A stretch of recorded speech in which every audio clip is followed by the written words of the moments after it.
Welcome to another edition of Midnight Cable. I'm Giman. And I'm Brandon. And in this show, we talk about anime that we have watched recently, both new and old.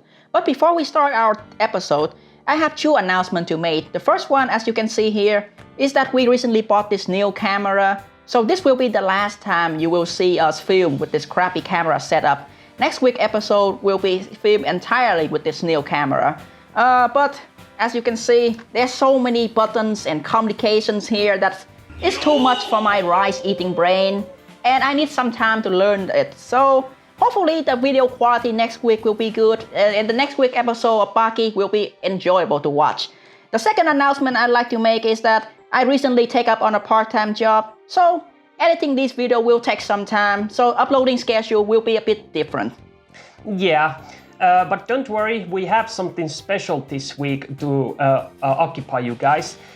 We often talk about different anime that have these the original works, and then we try to compare these two and see how well do these series capture the original magic of manga and how miserably they sometimes fail. But then we start thinking, how many series are still out there that still haven't gotten their proper anime adaptation? And the obvious answer was too many, just yeah. too many to count, which is why this will not be the only time we'll be talking about this topic. So to keep it simple for this first volume of mangas that deserve an anime adaptation, we will be talking about 4 different manga today. But before we begin, if you end up liking this video, why don't you hit that like button and also subscribe to our channel and hit the bell icon. It will really help out this channel. And to make it a bit easier for you to navigate, we added timestamps in our videos to make it a bit easier for you to navigate.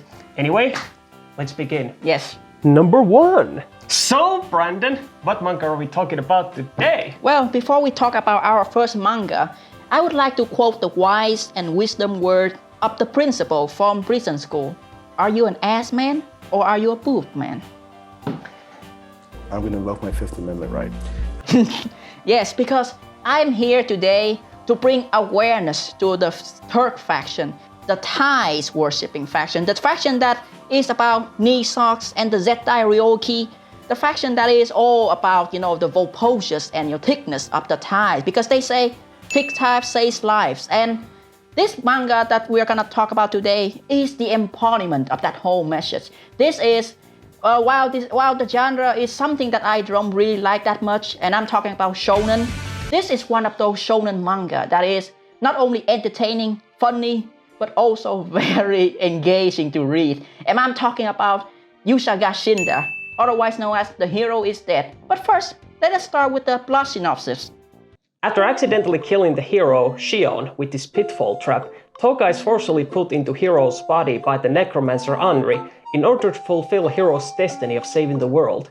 Despite wishing to have a peaceful existence in a quiet village, Toga, his childhood friend Yuna, and Anri set on a journey to find and seal Hell's Gate in order to save their world, while making new friends along the way and learning what it takes to become a true hero. Wow, that was a rather unique and intriguing plot synopsis. This is the manga that I think would fill the void that Gintama left, quite well, because it has elements that I really like from Gintama, but it also has elements from Konosuba, another anime series that I really love. At the same time, it still has engaging and fresh core value of a hero journey, and overall I feel like it was one of the better manga that I've read recently. What do you think? Well, I do have to admit, when I first read that plot synopsis, I was intrigued already. And just reading from the first chapter, I was laughing my ass off because the fact that it's so gallows-like humor, the hero just suddenly dies from the stupidest way possible, even when the other monsters didn't fall for it. Mm-hmm. But it goes a step beyond that. The fact that even though this type of story has been seen before, where a unlikely person is put into the hero's boots, but the difference between those and the likes like Konosuba is that everyone else is being serious, but our main character Toga is like a complete asshole all the time, that he would want nothing to do and always tries to escape responsibility. And yeah, there's of course that the typical kind of shonen development that he gets better, that he is sort of a hero inside, but thankfully the series never strays too far away from his comedic roots, and I always like that, you know, not only does his fighting involve with a lot of trickery, but he's also motivated and also both times ruined by his ever forever kind of obsession with thighs that you alluded to before. There's this one instance I remember where I couldn't stop laughing, where immediately when he sees this sort of a demon that they're supposed to defeat and plan out, he ruins the entire plan for just going there just so he could, you know, fit, you know, some socks, you know, on it.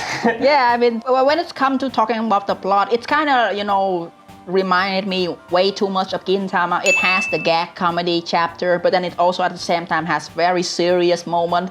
But it never failed to make you laugh, because in between those serious moments, there's always one person, like one straight man, who always make like one offhand remark and some really hilarious stuff happening in the background. And even one particular character in this story is just, you know, a running gag. Yeah, are you talking about Blake? Yeah. Yeah, I mean, Blake is like a joy to watch whenever he appears, because he's like this stereotype, this sort of a personification of all these cool heroes wearing capes and everything, and whether it's, you know, standing on a tall building or having these cool liners. But then it's completely ruined by the fact that he's ever so clumsy, you know, like when one of his first appearances, he just jumps from the roof and there's this, I sprained my ankle, or like that. Yeah. Or when he's in this tower and he's like that, so the battle has begun, or like that, you know, I don't know how to get down from here. Yeah. And while everyone is fighting, you know, he's just there. He treats his tower as an opponent that he must overcome. And then he just climbs down slowly with his swords and then just sits on a trap. But I think the most hilarious part about it is that despite all this bad stuff that happens to him, he still gets this hero's credit, especially when it was Toka and everyone else who did most of the things, but he gets most of the reputation and credit, even though he only looks cool, but he definitely isn't cool when it comes to doing hero stuff. He's just lucky in a sense. Yeah, this type of gag comedy, this type of, you know, recurring, you know, running gag is something that you see a lot in Gintama, and you know, this is why I love this manga so much, because it reminded me so much of Gintama. I can't even, you know, begin to express, you know, how much it resembles Gintama. Even to the main character, Toka Scott. I mean, he is kind of like Kazuma from Konosuba, by the way, but at the same time, he has some element in him that also reminds you a lot of Gintoki. Yeah. But here's the ultimate question. As funny as, you know, Toka is, I mean, believe me, I always enjoy whenever he does one of his perverted things, or whenever, you know, he subverts our expectations that he is gonna have some decent character development, only to refer to his perverted nature, like in that one zombie girl arc. But what about the supporting characters, like the girls? Because at least in Gintama, there are a lot of supporting characters that provided lots of good side comedy, like whether it was Shinpashi with his, you know, glasses being his only part of his personality, or any of the other ones. And I think one of the problems, at least, that some people might have with this series, at least very early on, is that the supporting characters, especially the girls, are just there for a cheesecake, you know, this sort of fan service type of comedy. But I think it, at least in my opinion, it does get a bit better over time. But do you think the amount of time it takes for it to get better when it comes to the supporting characters is too long? I mean, I'm not saying that there isn't any. There is actually really good character development so far. But all I'm saying is that if this gets adapted into an anime season, you know, like first they test the waters with the first season, that how long is the first season going to be? Is it going to be long enough that it, for example, covers like about 65-ish chapters of the manga, or is it going to be like that they only adapt 12 chapters? Because if they, 12 episodes, and if they only adapt that little, is that enough content to actually showcase what this manga is really about? Yeah, I don't think so. It needs to have that, you know, Black Clover-like effect. You know, you need to have like something that make people, you know, has a strong impression.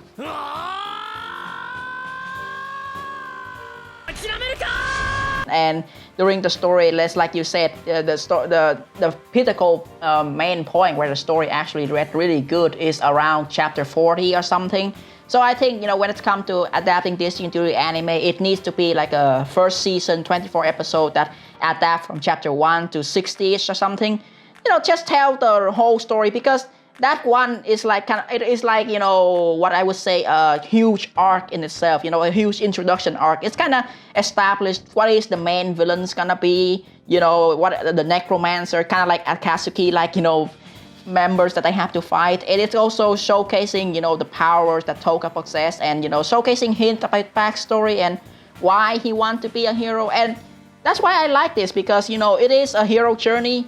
And at the same time, the hero himself, even though he has development, he always, fall back and forth because he is an asshole and he is a pervert. So that's why it's funny. Well, yeah, not to mention, I like the balance between our main character getting his just desserts and sometimes getting his way, because it's both enjoyable for him to make the other characters feel humiliated, but at the same time it's also fair that he also gets, justice from other characters, that he doesn't always get his way, because otherwise he would be the most hateful character. Instead, he's just this funny asshole that we love to hate. Yeah, like one example of how funny this can be is like in the very beginning arc of this manga, where the bad guy is just standing there giving the generic shonen, speak about why I'm the bad guy and why I'm doing this. And Toka, after hearing everything, just say this, so you're just gay. Yeah, that's how and that's response already, make me realize, okay, he is similar also to Kazuma from Konosuba as well. But unlike Kazuma, who I think doesn't really have, a definite goal, because he constantly switches between, wanting to save the world so that he can be, reincarnate, or, just chilling and earning money. Here, Toka actually has one defining goal in mind, and that is just to have a peaceful life in the village and enjoying both ties all day. But in order to do that, of course, he has to overcome the trial. He has to reluctantly become the hero to save the world. And as much as we would like to talk more about the story and the character, I think it's best for the audience to read more and see for yourself. And I guarantee you will enjoy reading it. Yeah, but I think it's actually very important to discuss that if this gets adapted into anime one day, which studio would it be? And I think I can already predict that you're going to suggest that it should be the same studio behind Konosuba who would work on it. Mm-hmm. But I think that while this manga's art style does have similarities to Konosuba, at least when character expressions get really twisted, but of course it also has, this, I don't want to say crappy, but let's just say not early fairy tale, basically. Early fairy tale, basically. And I think the studio behind Bofuri would actually work out pretty well. But at the same time, while it would improve the art style with better character designs and really good animation, I think the series shouldn't also stray too far away from looking similar to Konosuba, that it should have a sort of a balance between sort of a regular anime production company behind Bofuri and the studio behind Konosuba, and find a balance between them. Yeah, it also has to stick to the comedic route that this manga is, and it has to make sure that the jokes when adapted to, the anime format doesn't lose its, funnies, and, it has to have more punch-like and more stuff, visual flair added to it to make the jokes, even funnier. And I think, in order to achieve that, it's also need to have recognizable voice actors who are well known to be cast in comedy anime. So I think the Gintama cast, could work for this. Maybe not so Gintoki voice actor for Toka, because I think Tomizaku Segita is not, really that suited for this type of a character, even though he did play Joseph Joestar from, JoJo. Yeah, he's way too bratty. I think it should be, as much as I already said about that this shouldn't feel too much like Konosuba, I think Kazuma's voice actor would work pretty well. Yeah, and this definitely does deserve to be made into an anime. And why? Because every single anime season needs to have, shonen anime to, spice things up. It needs to have the next big shonen, like, Crunchyroll once proclaimed when they try to advertise Black Clover. But unlike Black Clover, this is one shonen that is very funny and deserving to be read, and very deserving a watch, because it is, a league way better. Yeah, and just like any other shonen series that need to be showcased every season, the same goes for fantasy, which this series certainly is. If a series like That Slime story can get adapted into an anime and get really popular, even though I don't know why, why not this one? I think this would have a good chance of winning the hearts of the anime community. Yeah, because if not, just do it for the ties. I mean, come on, Tick Ties saves lives, Yeah, Tick is justice. Yes. Number 2. Well, this next suggestion that we came up with, we cannot take full credit for it. I actually recently came across this series when I was part of this Discord group called Mayu's World, when I was mentioning about how we were working on this episode, and it was none other than the creator of that Discord channel themselves, Mayu, who's brought this manga to my attention. And I wholeheartedly thank them for showing me this, because I don't think we could have ever come across a manga more deserving of an anime if we would look for anywhere else, because I mean, I know it's a spoiler for us to say that this deserves an anime, but seriously, I mean, everybody's talking about this series right now online, and I don't think we should just pretend like, should this deserve an anime? Of course it deserves an anime. But anyway, Mayu, I thank you for this suggestion, and if any of you are interested of having a fun time in their Discord group, they are pretty fun people. I include the link in the description, so go have fun. But anyway, I think we should talk about this series, so I guess I should ask you first, Brandon. What did you think about Record of Ragnarok? I mean, unless you're living under a rock or you haven't been on YouTube at all, then you wouldn't know about this anime, this manga, like way before, because recently there has been this one new YouTube channel, I think even newer than ours, that just posts, panels of the fight from this manga, and edited in a way that it's just showcase panel by panel with no extra effort added in, but also adding in Dynasty Warrior music, rock music, etc. And then add in sound effect whenever the characters sword, in the panel clash with each other and then call it a day. That channel suddenly bloomed overnight, and then boom, just like that, over 500,000 views just from one video alone with that, Thor versus Lupu fight. And I'm so impressed, because that said to me that, this manga is the hottest shit right now on the markets, and this Record of Ragnarok is the hype, that people are talking about, and we are, of course, shills, so we should be jumping in and talking about it. Yeah, let's explain what the plot is about. Yes. So this series is basically about humans versus gods, like literal gods, like gods of various mythologies. Anyway, mankind is on the brink of destruction. The gods of the universe have decided to eradicate all of it, until a Valkyrie named Brunhilde proposes an alternative, a test known as Ragnarok, where mankind will face off against gods themselves, which is just an excuse for having this huge tournament fight with 13 different rounds of 13 battles. Yeah, I know it's decided by 7 battles, but who cares? It's gonna be 13 epic battles of gods versus humans, which will decide the ultimate fate of their world.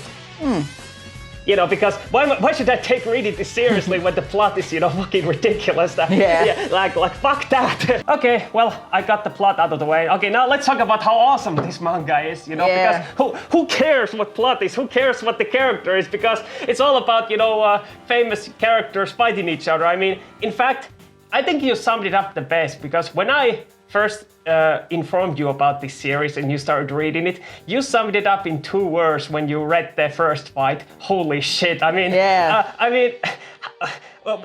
how did, Lupu fighting against the god of thunder make you feel like? Like, I mean, I'm not gonna lie, because I'm an Asian, so I like to play Dynasty Warrior a lot, because that's all Asian has when they, that's the only game that Asians are allowed to play,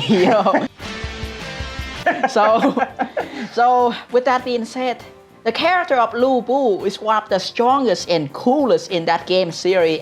Don't pursue Lu Bu. And the fact that I'm getting here is to see him battling a god, from Norse mythology, which I also like, is Thor. It's so awesome and epic. Like that's one first fight alone carries so much hype, so much epicness that not other actions or any other, type of manga or anime that has this type of, tournament arc could even, bear to be able to reach the same level. Yeah, you can say that again. I don't know about you, but when I was reading the battles of this manga, especially the first one with Lubu and Thor, I had this sort of a rock music behind my head, like, for example, when I'm playing God of War or when I'm playing Asura's Wrath, and then there is this... Yeah. Yeah, and I can imagine that in the actual anime adaptation of this, come on, make it an anime, I demand you make it, would have this, epic kind of god choir accompanied by doom kind of rock music. Like like, some Dynasty Warrior shit going on. Like, I mean, it does have, the very generic, Baki-esque or, Kengan Asura-esque, plot story structure where it's just one fight after another, and it does have, each side has their own, speed wagons, try to explain what the techniques are and, what was the backstory of this character. I mean, yeah, it's fine and all. I don't really mind it that much, but it's just mean that, there are not any character in this that's worth talking about. I mean, even the character Brunhilde, even though she is funny, even though she has, Gen Z's, Twitter's talk, I think mostly because of Scanslation Team. But that's all for she is as a character in this story. I mean, she's just there to exposition, who is this guy? Oh, he know that move because he do this when he's alive and stuff. And then there are also people in the audience, a bunch of speed wagons and koishis just sitting there and, explain to you why, these guys are so epic. It's reminding me a lot of Baki, which is one problem of Baki, which in the next week episode we will be talking about a lot. But for this one, I think it make it up most of it just by the fact that the fights are so engaging to read. Well, that and that Brunhilde is also really funny when it comes to explaining stuff. I mean, even if her dialogue is somewhat influenced by the Scanlation team, I cannot confirm how accurate the translations are, but I can at least say that her facial expressions, like how she lies into a rage, and that kind of thing, and also the fact that she doesn't really give two shits about sacrificing her comrades just so she can save mankind, that she's not this stereotypical kind of that, I must save humanity, like she's at the end justifies the means, that she's not really that much different from gods, because I mean she goes to this full length that she would be willing to use any kind of a person from humanity against the gods, even if it's not someone who represents the best of humanity, like that one fight where it literally brings Jack the Ripper to fight against fucking Hercules from the Greek gods, that's so freaking awesome that it's not just, heroes that, oh yeah, these are, best of humanity, fuck that, let's put every single kind of character, it's not just Jack the Ripper, let's even put Simo Hauha or the full list, which is even shown in the in one of the first chapters, that let's have you audience decide which of these characters gonna fight by audience demand. And also, author, if you're watching this, make Simo Hauha fight happen as soon as possible. I demand you do it. But yeah, Torille. Yeah, but I say, this definitely need to be made into an anime, because now is the right time for it. I mean, the hype is there. This is an anime where fight is so epic. It reminded you a lot of, the Fake series in a way that, this fighter has their own unique way of fighting. These character, the way they fight is based on, their feat in life, and, they use every single trick in the book, everything that they are known, that they are famous for, to put into this fight. And it just felt so good to read it, especially that Jack the Ripper versus Hercules, where one is just a, guy who just punching and, doing mashing stuff, and the other guy is, calculated strategic fighter. And it's one of those things that, there are a bunch of plot twists in fight, but it never failed to, caught you by surprise and amaze you. Yeah, double white surprise match. Yeah, but I think you and I can both agree that there is only one studio. If we want to make this the best possible anime adaptation ever, that there's only one studio who can do the justice. Ufotable. Yes, the art style of this deserve to be made by to be adapted into anime by Ufotable, because not only does it have gorgeous, scene where these attack, connect with each other, and a facial expression that looks wild and stuff going on. I think Ufotable is the only anime studio out there, and I'm not taking this lightly. I'm saying they are the only one capable of doing action scene that looks epic and good. Because when you think about it, when it comes to the Fate series, it's just light novels and, visual novel games with not any, fight going on the screen. You just read text. But the way that, they adapt Unlimited Blade Work, the way they adapt Fake Zero.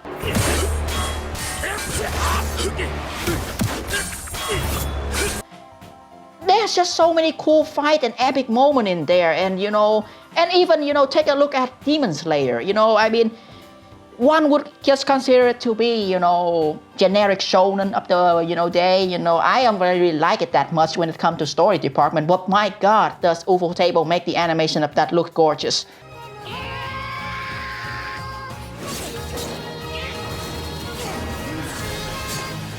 Yeah, and it does prove that Ufotable is capable of adapting other series besides just the Fate series. And I think riding on this hype train that is Demon Slayer. Of course, they might be a bit too busy right now, but as soon as they're not too busy, they could make this, because if people are just watching Ufotable's work because they just care about the fights and the hype, then this is like pure testosterone filled, fight that this could very well be the most best kind of pure tournament kind of fighting anime, because there is no plot to care about. It's all about us watching who wins the fight like that. Yeah. It's just pure hype. Yeah, and there shouldn't be any 3D CGI, because that is also one problem that I have with Baki. That's why, I think Ufotable is the best when it comes to this as well, because even if they use 3D CGI, they're gonna cover it up with really good special effect. Yeah, that is true. But like I alluded to earlier, when I was reading this manga, I had this sort of a hypeful music going on in my head, this epic rock music. So how do you think that Ufotable is up to the task when it comes to adapting this music? Do they have some sort of people working for them, or could they find the right person to make this the most hypeful kind of fighting scene with the epic soundtrack? As much as I like the Demon Slayer soundtrack or the Fake soundtrack, even though most of that is just from the game, just remixed, I would say there's only one person in existence who can make epic battle music, and I'm talking about the legendary composer, the man himself, Sawano Hiroyuki, the man who gave you the soundtrack for Attack on Titan, on Canterbury Iron Fortress, the man who brings Gundam Unicorn music to life.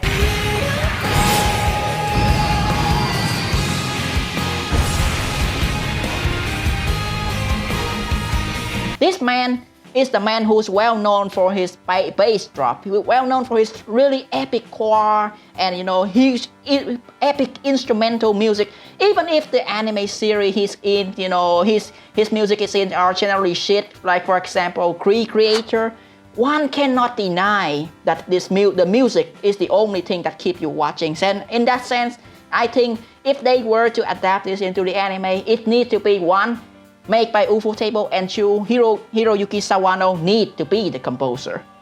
Yeah, there's just no other way. I'm not saying that there aren't any other studios that could potentially make this and other composers, but what I am saying is that if they actually want to capture the full hype, the full epicness of the art, the full feeling of this truly godly kind of fights, then it has to be done by the best kind of people, the people who know how to draw an actual good fighting scene, not like toy animation, nothing like that. Yeah, and well, I guess that pretty much concludes what we said about this manga, and go read it if you haven't. And I don't know why you haven't read it now, but yeah, I definitely want to see this make into an anime. Number 3. Well, it's gonna be hard to top up the hype that is Ragnarok, which is why I'm just gonna try to switch genre and come up with something a bit more wholesome, a bit more easy to digest. And of course, it goes without any saying that I'm gonna talk about a slice of life manga. This particular one, I think you and I both enjoyed very much because it reminded us so much of Toradora, reminded us so much of Golden Time, and a tiny bit of Anohana and Oregairu in a certain aspect. It has good, mix of romance, but also a lot of depression and stuff. And not to mention, the premise is also very unique. And this manga I'm talking about is called Hatsukoi Zombies by author Ryo Minamami. And let's just begin with the plot synopsis. Yeah. After a near-death experience, Taro wishes to experience love just once in his life.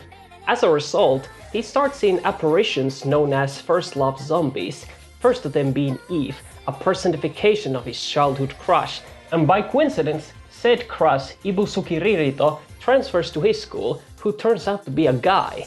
While trying to figure out what the deal is with Ririto, Taro serves as a matchmaker as he tries to solve problems caused by these first love zombies, and whenever they go berserk. Well, when I first started reading this manga, the first thing that caught my attention was the main character's character design. He, for some reason, reminded me of that grape guy from My Hero Academia, and I was almost ready to immediately hate this guy, but thankfully, as soon as I find out what his personality was, which is that, he's a thought slayer, that he instantly endeared me. But even that was turned down almost immediately after I discovered what the plot was actually about with these apparitions happening. I actually ended up enjoying it much more than I initially expected it to be, because with this art style and with these established characters from the first chapter, I thought that it's not going to be anything special. But after I finished reading it, it was well worth the effort. That it was some of the best kind of romance stories in a manga that I've actually read in a very long time. Yeah, I mean, I read and finished this manga about a year ago because it already finished. It has reached its conclusion. In preparation to this filming this episode, actually last night I also read it again from start to finish just to see if it still hold up all of the charm that it has for me back then. And I'm happy to say that for the most part it did.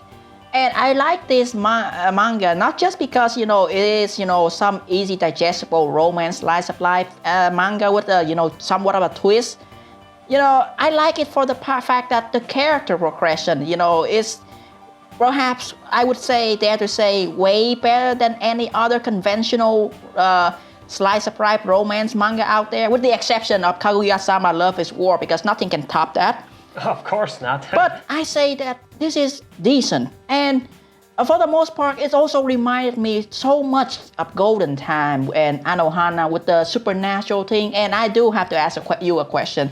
What do you think about this type of love story with this weird supernatural themes to it? That is a tough question, but let me put it like this. I think when it comes to supernatural in a story, just like in real life, it does affect the flow of the narrative, our everyday lives. And depending on how much influence it has to the story, it can quickly become this Deus Ex Machina thing, or make it feel like that there are no real stakes or anything. I mean, one example for a romance manga like this would be this one I read recently called 100 Girlfriends Who Really, Really, Really, Really, Really Love You. Yeah, that's the title. Where it basically this protagonist who has been down on his luck with women all his life just suddenly gains this 100 promised first love, who are going to be his love for his entire life. And if he doesn't love all of them equally, one of them is going to die from heartbreak. Yes, I'm serious. And when it comes to that, the story gets really ridiculous with some mind-altering kind of drugs and some, age evolving, and you know those kinds of supernatural things that it just goes completely bonkers. And then when it tries to introduce some serious stuff that I cannot be with you anymore, that I must protect my love like that, and then all I'm thinking is that, well, you just did this kind of shit before, that you're expecting me to care now, that what are you trying to get here? But so I couldn't take it seriously at all. But when it comes to this manga, I think the supernatural elements are, let's just say, perfectly balanced, and I think it's also due to the fact that they actually serve an actual purpose, not just to serve as a convenient Deus Ex Machina kind of, that just reset button kind of thing. It actually is a convenient way for the author to showcase these side characters and other important characters' real feelings with these first love zombies, which, by the way, is a really stupid way how they came up with that in the first chapter. that has these really creative designs for these characters that appear, and I could definitely imagine that if they would actually appear in anime, the anime studio would make them look even more creative than they actually appear in the manga, because like I mentioned, those apparitions will look even cooler than they are in the manga. Yeah, I agree. So that's why it's interesting that you bring up the name, Hatsukoi Zombie, because, or First Love Zombie, because like that's the very first thing that I find weird about this manga in particular. Why do they are called zombie, even though they are ghostly apparition? The manga does go into detail and explain a little bit why they are called zombie, but it's just some weird wording, I think, just so that it sounds catchy, because when you try to search for a manga and you try to put zombie manga or something on Google, and then this might pop up instead of, for example, if you were just, name the manga Hatsukoi Spirit or Hatsukoi Ghost or something, it doesn't, pops up as much often. But regardless, I think, when it comes to the plot, it deals heavily with the subject of the first love, and when your first love is always something so magical, something that you cherish, and when as you grow older, you might forget about it. But to some certain people, you always treasure those memories, you have with your first love. That is why this manga is so special, because not only does the character progression is unique and also genuinely emotional and engaging to, go through, it is also at the same time relatable to many people. Yeah. Well, I don't know about me, since I've never been in love before, or as far as you know. But anyway, I think I don't know whether it feels weird to you if I bring this up. But reading this manga, especially when the second half begins, it kind of reminded me in some way of Komi-sangen Decline. How it first began this, really comedic way, and it's, more of a slice of life stuff. And of course, there are some dramatic moments, but they are more like resolved, in a happy-go-lucky kind of way. But when the second half begins with the love triangle being introduced, and things get really serious, that it makes you choke up a bit, that you feel for these characters. And it kind of is the same for this story, that it does start out this, very light-hearted way. And of course, there are these implications with the characters from the very beginning, such as with Ririto, like what his true nature is and, what he goes through. So, but I think it's a bit...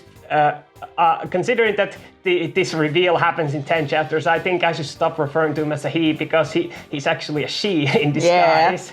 Yeah. I mean, should we talk about Taro and Ririto and their relationship and how exactly it evolves throughout this story? If I were to say their relationship, it's kind of, I don't want to spoil much, but it does feel to me like somewhat like a Toradora, with the relationship that the main character has.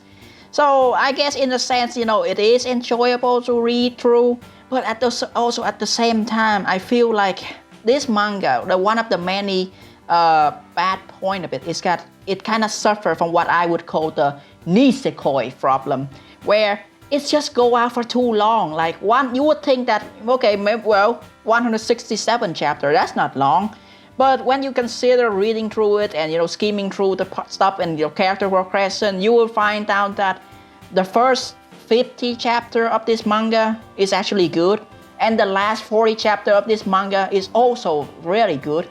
But the stuff in between, It's just a bunch of pointless comedy chapter filler, just to pad out for times. And there are, some character development in those, but they are just drip-feeded and, just it doesn't feel good at all. And if I were to basically, if this was to make into an anime, I would say they need to cut down that whole, 80 chapter in the middle and just condense it into like a 3-episode, anime original, plot line with all of the character development from those 80 chapter, and then make it, feel more engaging to watch. Because even though I do, find those padding out of time chapter annoying, at least the character make up for most of it. Because Kurome Taro is one of those, romance slice of life protagonists that you never, seen that much often, because, he just felt so relatable and down to earth. This guy who is claiming to be, this energy-saving man, but ending up having to work really hard to, fulfill the happiness of other people, but never really, understood, his true heart. It's tragic in the same way that Oregairo is tragic, but, in a different sense.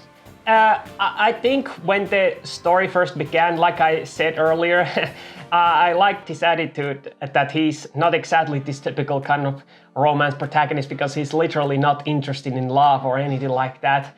And while I admit that the initial plot about the fact that how Taro is basically attracted to his childhood crush who turns out to be a guy, and while initially thought that it's just going to come across too much about having an excuse to make gay jokes, that he's attracted to this man, so I mean, yeah, there is that one joke there that they said that so he isn't interested in girl because he's gay, he's into dudes like that. But thankfully the story does have class, that it doesn't go too much into it, and there is genuine development with him and Ririto, and I think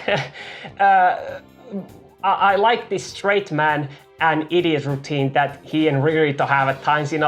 Taro is this very clueless person, but I mean, it is understandable. He has never been in love before, so he doesn't know how he's acting. And Ririto, who is basically hiding her true feelings, and whenever Taro says something indirectly that somehow makes Ririto feel like he's talking about her, and then he corrects her, it's both adorable and really funny stuff to watch. That there's this idiot routine going back and forth. And it also has that similar element to Toradora, where it also has this third kind of love interest supporting character in the form of Epino. Kind of reminded you of that, a class president girl with the red hair from Toradora. I forgot her name, sorry, been a long time. As for Epino as a character, I think, her involvement in the story and her relationship with Taro is also very unique, because it's not just from straight up friendship supporting each other, because, it does have, really steady development, and, it doesn't fail to you like, this Ododera or Chitoge, type of situation in Nisekoi. You know right away from the start that the main final girl is gonna be, Ririto. So, yeah, just having her inclusion is there just to add more depth to this character overall. I don't feel really, mind it that much. Yeah, me neither. I mean, with this unique premise, I think it's unique in a sense that it's not so easy to predict where it's gonna go. I mean, of course, the case with Ebino is obvious from the start. Yeah. Considering that he was not interested in the first place, so I should be interested in before. But at least, with this development that goes on with Taro, Eve, and Ririto, it's really compelling stuff. And towards the end, it actually starts to get, as you said earlier, really depressing. Which we don't want to spoil too much, but I think if this manga was adapted into an anime, I think it would be wise to make it like a 2-season kind of anime. That first season would be a bit more light-hearted, of course, with some dramatic stuff, obviously, but the second season would then, gut punch, really hit you really hard. Sort of like how Oregairo had, season 1 that was decent, but it was season 2 when it really grew a beard. I can see, that happening, but I also at the same time, I would like to say that, there is a way better alternative, and that is what I would say, it should be a 26 episode anime directed by Mari Okada, the director of Toradora and also Anohana and many other of, dramatic, depressing, love story like this, because I think she is the only one capable of, bringing this story to life. Because the first half of this manga, the first 50 chapter is just, Koro solving other people's love relationship and, make new, be a matchmaker and, bring these couple together. So I think that first half can be the lighthearted part that you said, first 12 episode, that's fine. But then, Mari Okada is the person that I trust who can, trim down the, boring and slow pacing middle part and turn it into a anime original three episode that, has all the character development, and then all of the rest of those other episodes focusing on the final arc. I think with her writing style and her directing style, you will have a very compelling and tear-jerking romance anime to watch at the end of the day. Yeah, that is true. I do trust her past work, considering that many of her work is my personal favorite when it comes to romance genre. But at the same time, while I, for example, really like Golden Time, it's like one of my favorite romance animes of all time. But even I admit that when it comes to the production qualities of it, how the animation is not really up to the standards, while it can still have a great story, I kind of feel like that these kinds of stories should be given more of a chance, that they should have a better production value. So while that might not necessarily happen with this story, but if it did have a chance that it could have the best possible kind of production value, which anime studio should Mari Okada work with to make this story come to life? Oh, well, that's a tough one, because as much as I would like to say Kyoto Animation, I don't think they are, really capable of, making something right now at the moment. Oh, sorry, bad taste. But I do understand. I mean, after all, they are trying to capitalize on Violet Evergarden right now, many other properties. So I don't think this story is famous enough or popular enough yet that they should do it. That maybe it should be somewhat of an other studio that doesn't have much to do right now. Yeah, I guess then I would consider Shaft, because they does this manga art style and the way the presentation looks, and the way that they also have a lot of moments where the character has this kind of similar type of Shaft neck twisting like this. I think Shaft might be one of those studios that could also work on this anime, as long as they don't cut corner too much when it comes to the background and the side character. Yeah, they definitely would be able to make those ghost apparitions look unique. I mean, while I don't always like the fact that Shaft makes all of the work that they adapt into Shaft anime, they have proved sometimes that they can make a regular sort of romance anime that doesn't look too unique, that it kind of looks like exactly like the original work, such as with Nisekoi, which was a pretty decent adaptation. While it did have Shaft quality to it, it didn't become like just another Monogatari series. Yeah. I mean, not anything against Monogatari, it's one of my favorite series of all time, but not everything has to be Monogatari. Everything becomes Monogatari. Yeah, I agree. And when it comes to also the voice acting, I think there should be, more recognizable, voice actor taking part of some of the role. And I imagine... Let me guess. Eve is going to be voiced by Kana Hinasawa, or, that voice actor for Mayuri from Steins.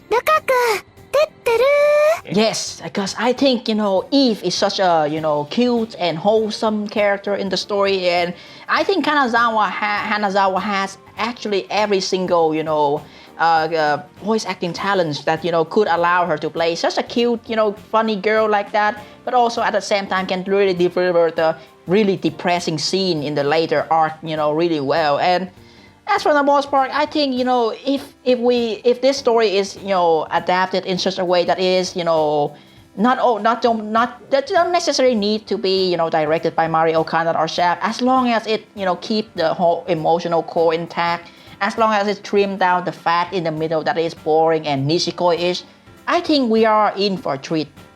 Yeah, I definitely agree. So, in conclusion, I think we both think that this deserves to be an anime adaptation. But what exactly are its chances of being adapted? Well, I think it depends entirely on when the demand for more romance stories available and when some other studios are not too busy with the other stuff right now. So Yeah.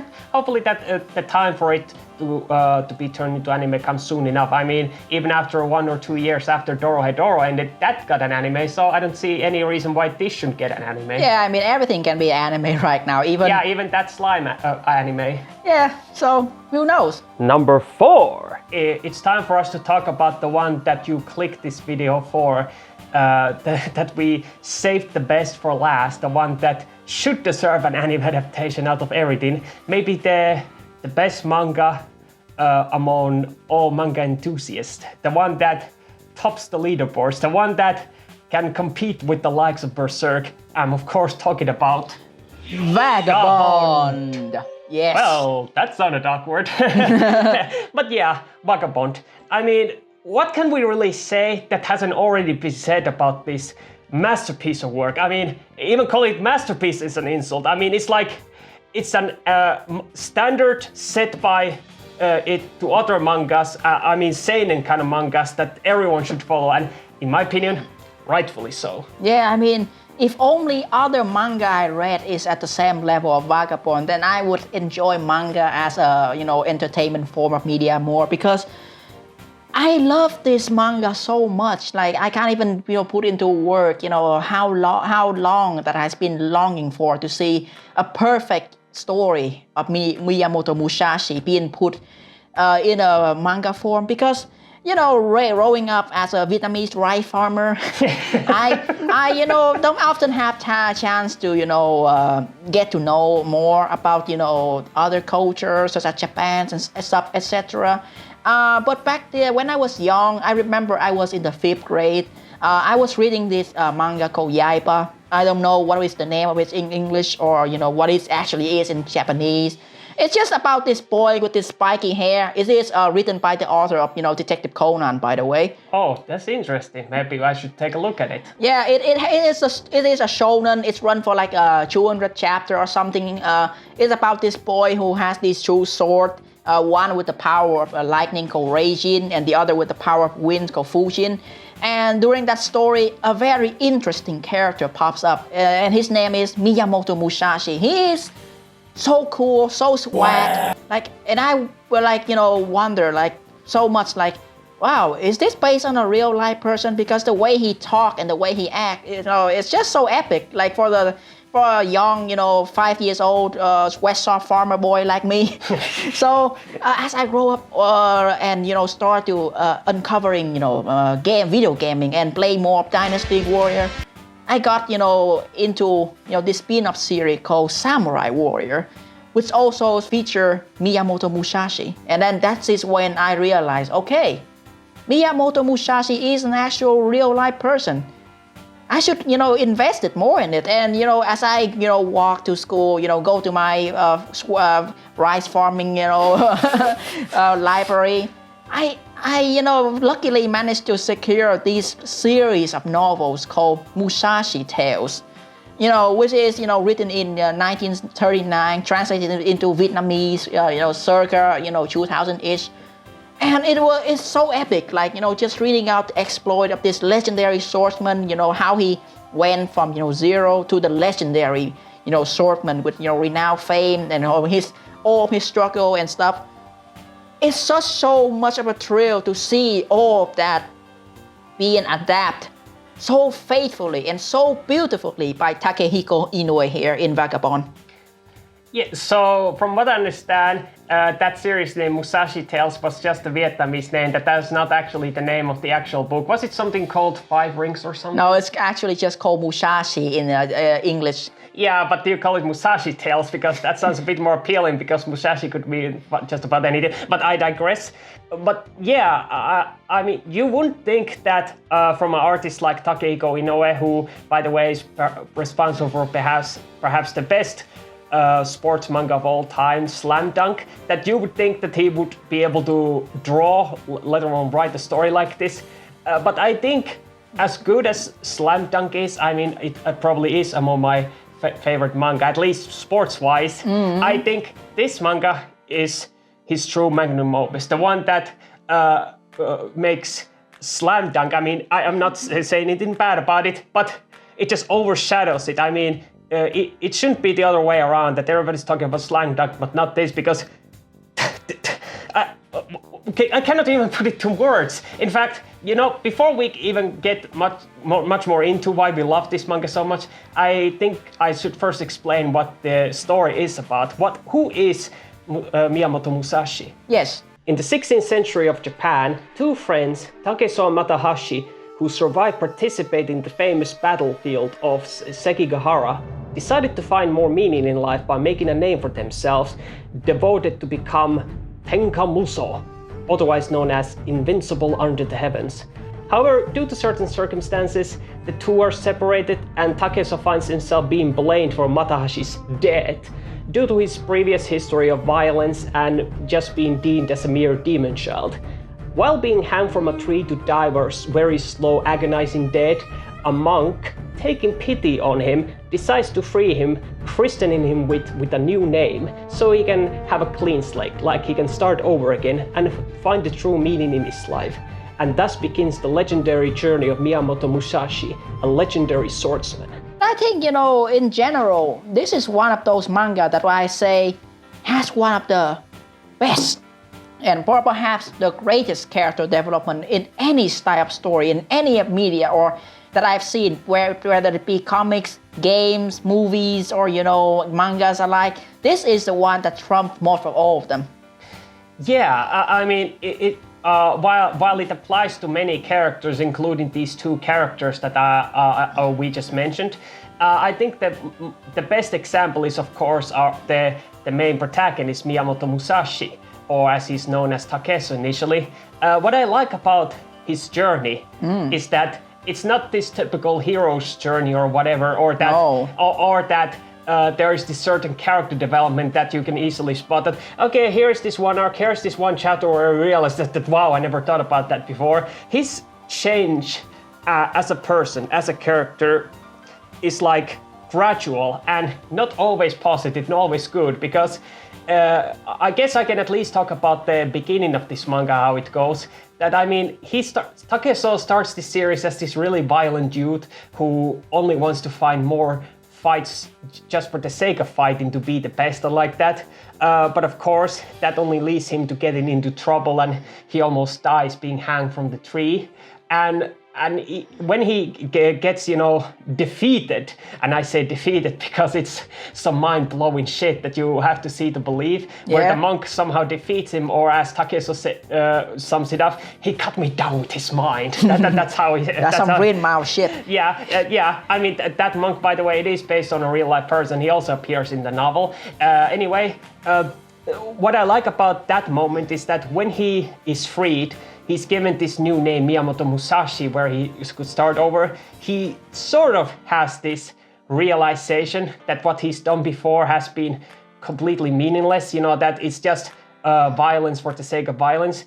But he twists that in a sort of a weird way, that instead of fighting everyone, he should only fight against the strongest, which only leads even to more death. And while he does get some certain developments, such as the fact that how when he first gets defeated by that spear guy, which, by the way, their long epic fight lasts about 10 chapters, which to an average, you know, manga chapter is probably like 20 or 30 chapters, I don't know, but it's some epic shit right there, you know, it's a narration. But anyway, in those kinds of fights, you know, he kind of realizes that he shouldn't underestimate his opponents, but that's not what his true character development is about. It's more like a journey of humility, journey of, you know, finding peace after all the violence, because at the end of the day, when his legend starts to grow, he defeats many strong opponents that he fights, whether it's because he challenges them, or somebody else challenges him, or kills a group of 100 people.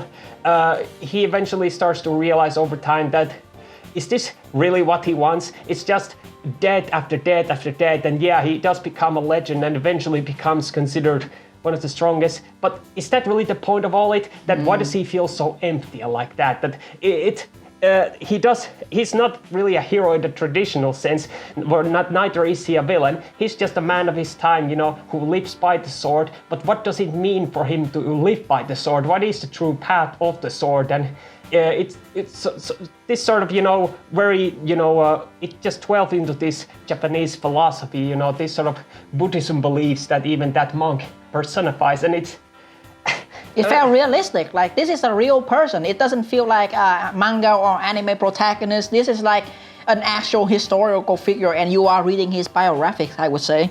Yeah, I mean, of course, we're not saying that all of these are completely accurate, but after all, it is sort of a dramatized retelling of his story, and certain details might have been exaggerated or to simplify to make it a bit more compelling. But the point is that it does try to show the essence of Miyamoto Musashi, what his legendary journey was about, and what kind of person he was. Yeah, and what I also like is the battle itself. Like, it's not like your typical shonen battle.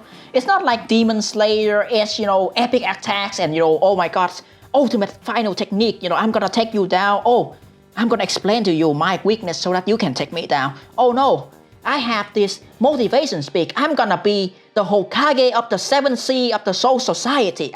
I'm gonna kick your ass. But first, let me have, this training arcs or something like that. No, it's not one of those, It's not shonen fight, It is, what I say, very realistic depiction of, swordsmanship. You just have seen the people slowly, holding their weapon and just staring at each other.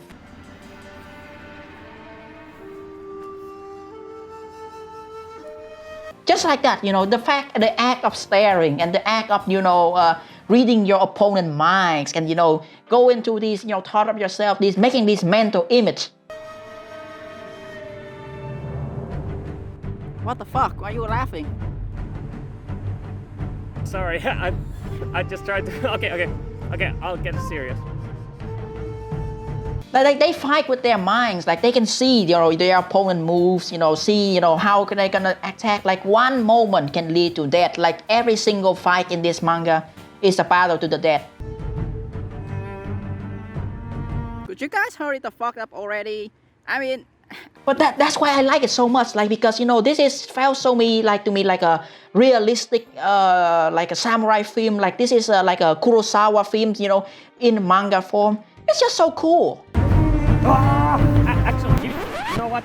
I actually have something to do after this. I don't think I should let them wait a bit. So could we do this some other time? Okay? Sure. Yeah. Sorry about this, man. Well, we'll do this some other time. Okay?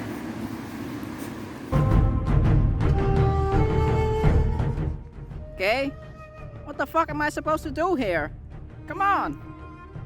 Yeah, I don't think we can even do it proper justice by even talking about it. I mean, we could spend like another hour of talking about it, and it still wouldn't be enough words to even describe it. But I think one thing besides the story itself, I mean, we could talk about the characters in like Matahashi, but I think it's best you experience it yourself. But one thing I really have to give this credit for is why it's considered among the best of the manga is its art. I mean, my god, the art, because there is this often debate over which manga has the best kind of art style, and I think the two main competitors is Vagabond and Berserk. I mean, certainly Berserk has this sort of a arguably better backgrounds, like more detailed, and action scenes, in some ways can sometimes be a bit more detailed because there's much more action going on as opposed to very small action in Vagabond because it's just about one slice or 2 or 3 slices and it's over. Very quick fights, but at the same time, the character designs, I mean, don't you think this is the best goddamn character design you've ever seen? Yeah, I mean, it looks so detailed. Like, you can see the, hair of the character flowing. Like, my god, that hair. I mean, who else draw hair like this? You can see the speck of rain and the snow and the tree, the foliage, everything looks so detailed with so much care and work. Like, this is why I respect Takehiko Inoue as a mangaka, because he puts so much effort and spirit and every single ounce of his skills and his soul into crafting the final perfect form of, manga writing and drawing. He used so many variety of techniques here, either using ink and brush strokes to create, very unique and creative, manga panels. He also paid a lot of attention to detail, like you said, with the character expression. I love it so much. Yeah, and I don't know. Well, for some reason, I'm almost you could almost say I'm attracted to those strands of hair. Those beautiful strands of hair. I mean, because the amount of detail, the amount of hours that must have meant to it. But at the same time, when I'm looking at it, I want it to be alive, but. What kind of dedicated anime director, what kind of dedicated anime studio, what kind of dedicated musician, what kind of famous Musashi enthusiast would have to be assembled as a team in order to make this manga alive? Not like that we're just gonna make this crappy adaptation by toning down the beautiful art. No, you make it exactly as it is, except you make it alive, you make it move, you make those strands of hair move across the wind, like that. Those snowdrops beautifully dropping on the ground. And do you have any idea who should make this? Because I don't have, but I can tell you this. I don't think a studio like UFO Table could do it justice, because after all, this is not a traditional fighting type of series like a Record of Ragnarok. That it is more of a look at the character's psyche, these sort of philosophical battles more rather than actual fighting manga. I would say anime factory studio like PA work and JC staff are out of the picture. I would say A1 Picture. I think they might be big enough, but I don't think they are ready yet for this type of story. When it comes to other like Shaft, no, I don't think so. UFO Table is out of the question, like you said. I think there exists only one studio out there that may be capable of bringing all this artwork to life and making it engaging, making it entertaining to watch. And I'm saying it is MAPPA. The studio that bring us Inuyashiki, the studio that bring to us Dorohedoro, because I think despite having a bit of a mismatch when it comes to using 3D CGI for the animation, I think at least, they did manage to capture the soul of Dorohedoro. They did manage to capture the soul of Inuyashiki. I think, some sort of like a mix between 2D and 3D, but you hide it well with special effects. You hide it well with, the best possible skills and craftsmanship there is. I think MAPPA, given enough budget, given enough care and, dedication, I think they can bring this, anime to life. That is certainly possible, but there is actually one other way that it could possibly brought into life, but I'm not entirely sure whether it is possible, because after all it depends on how good the technology is, how good the crew is behind using it, and also how well does it blend in with this art style. And I think when it comes to the art style, which is very realistic for the most part, what do you think about the possibility of using this technique called rotoscoping? I mean, I know what you're thinking. It has been previously used rather poorly with such series like Flowers of Evil or Aku no Hana, as it's known more. But I think one of the reasons why it didn't work in the first place is because the character designs weren't even realistic in the first place, and then putting these sort of realistic actors with the rotoscope thing, it just made the effects so jarring. Not to mention they made it a bit more artistic in a sense. But I think what I'm trying to say is that if they are trying to make the detailed sort of movement in this, this strand of hair, I think pure 2D might not necessarily work unless it like produced by a movie studio or something like that. But I'm saying that's one possibility, because either a combination of 2D and 3D animation or rotoscope, or maybe some additional tool help with CGI, I don't know, but something to make it feel alive, something like that, as if these characters look like real person. Because while I do agree that MAPPA might be the only studio that might work right, but I do hope that since this manga lacks not that much, it kind of lacks action compared to Dorohedoro, I think they have a bit easier time of avoiding using 3D or CGI with their character models, because it's more about characters standing around and talking. Yeah. So hopefully they can avoid that so that it doesn't look too jarring. Yeah, but then there is also that problem of, this manga has way too many chapters right now. So it's kind of create that berserk kind of situation where they try to rush it and they might, fuck it up. I don't know.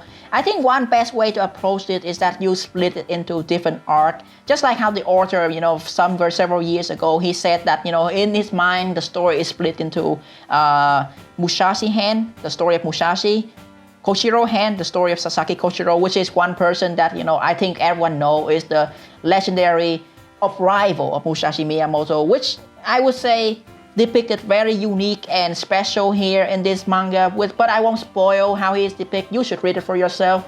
And then of course there's the final arc which is the duel between them. I think the way the anime should approach this is kind of do it like the Monogatari series where you have 24 episode first season about, Musashi's story, and then you have 24 episode season about, Koshiro's story, something like that.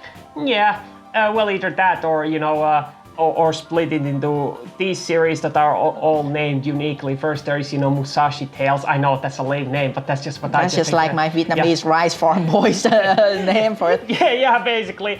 And then, Kojiro's childhood journey or something like that. And then, of course, the third season when they actually do meet up.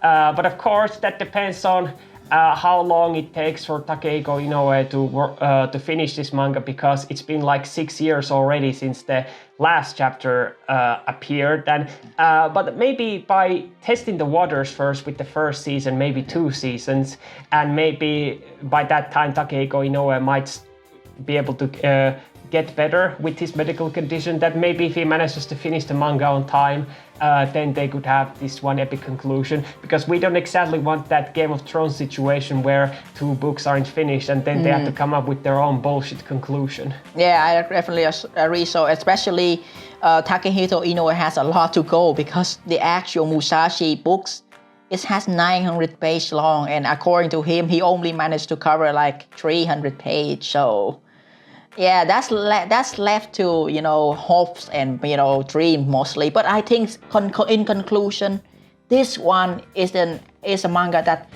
definitely worth the reading, because, if you haven't read it, you are missing out. This is the best manga out there. I would say, in my opinion, this is the manga that I say is the first place in my every single top 10 manga list that I ever have. Well, for me, it is pretty close. Maybe number 2. I'm not sure about number 1. I mean, like I said earlier, it kind of competes its spot with Berserk. I mean, I kind of alternate between them, which one is number 1, which one is number 2. But I guess for this occasion, I do feel like that, yeah, it is also number 1. But at the same time, well, as good as this manga is, I do agree that adapting it is gonna be difficult, because since it's of such high quality, adapting it is gonna be taxing. I mean, the same way how it was taxing with Berserk. I mean, look at how bad they did it. They butchered my boy.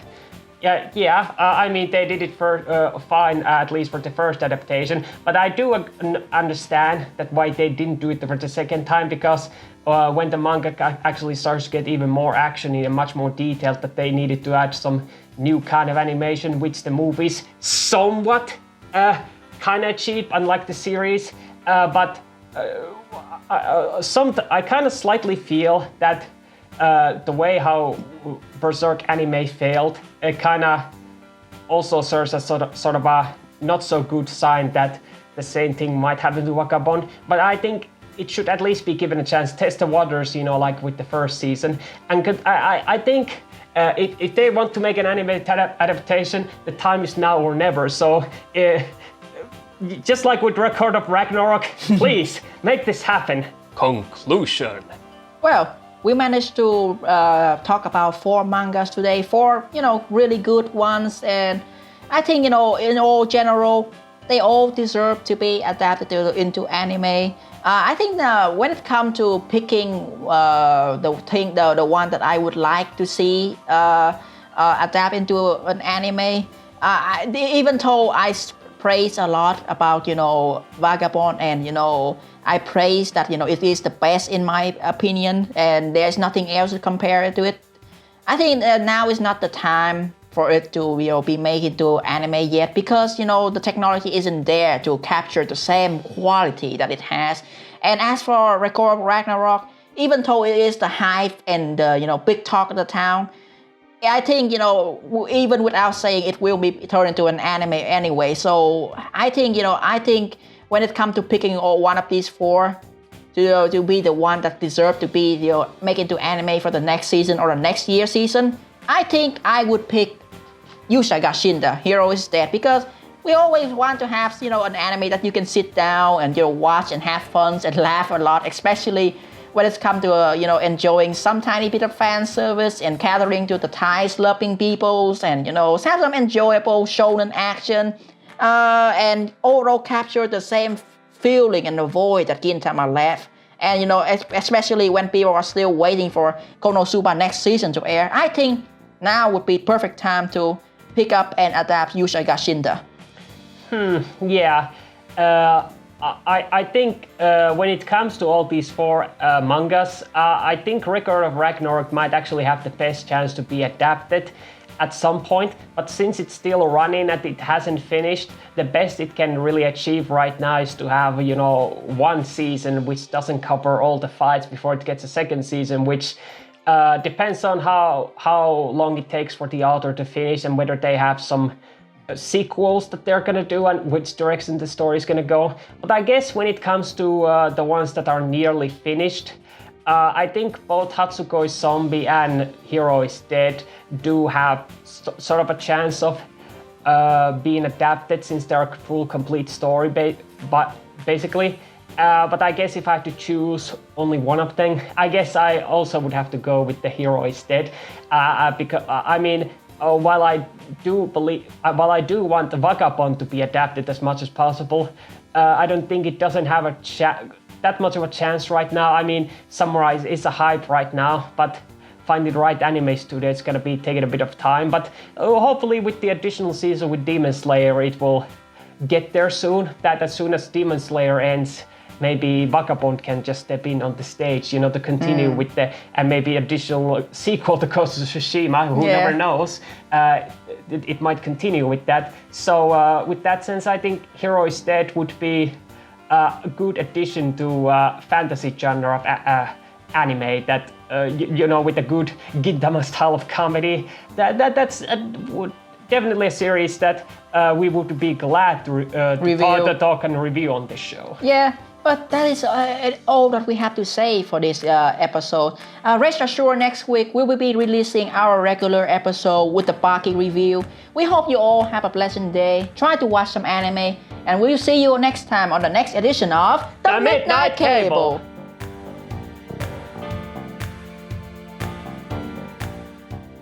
Thanks for watching.